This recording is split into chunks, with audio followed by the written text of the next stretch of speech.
Le harcèlement scolaire.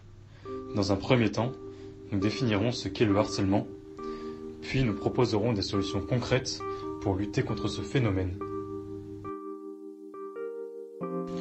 Comment cela se manifeste?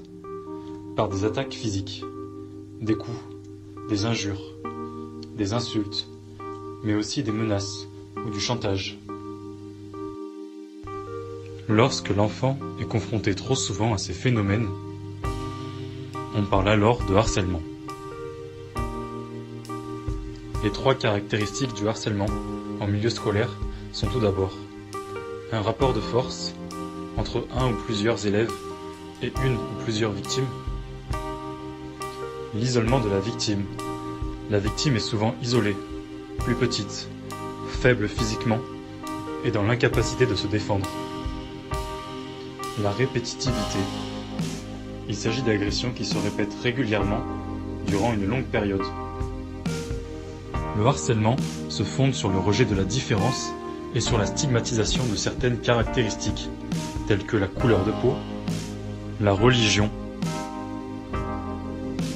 l'orientation sexuelle ou bien le genre.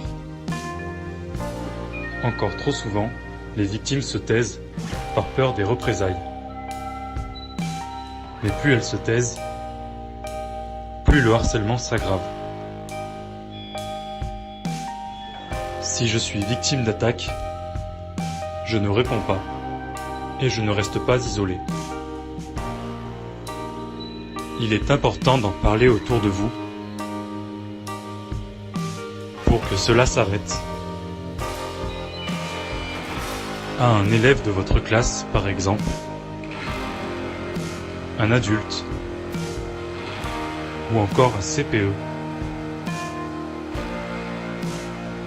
La vengeance n'est pas la solution. De plus, en France, la loi punit les coupables.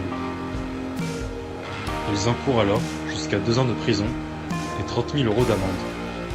Pour plus de renseignements, rendez-vous sur le site du gouvernement sur le harcèlement, non-au-harcèlement.education.gouv.fr ou contactez le numéro vert 30 20 pour des conseils et une écoute avec des psychologues et des professionnels formés à l'écoute.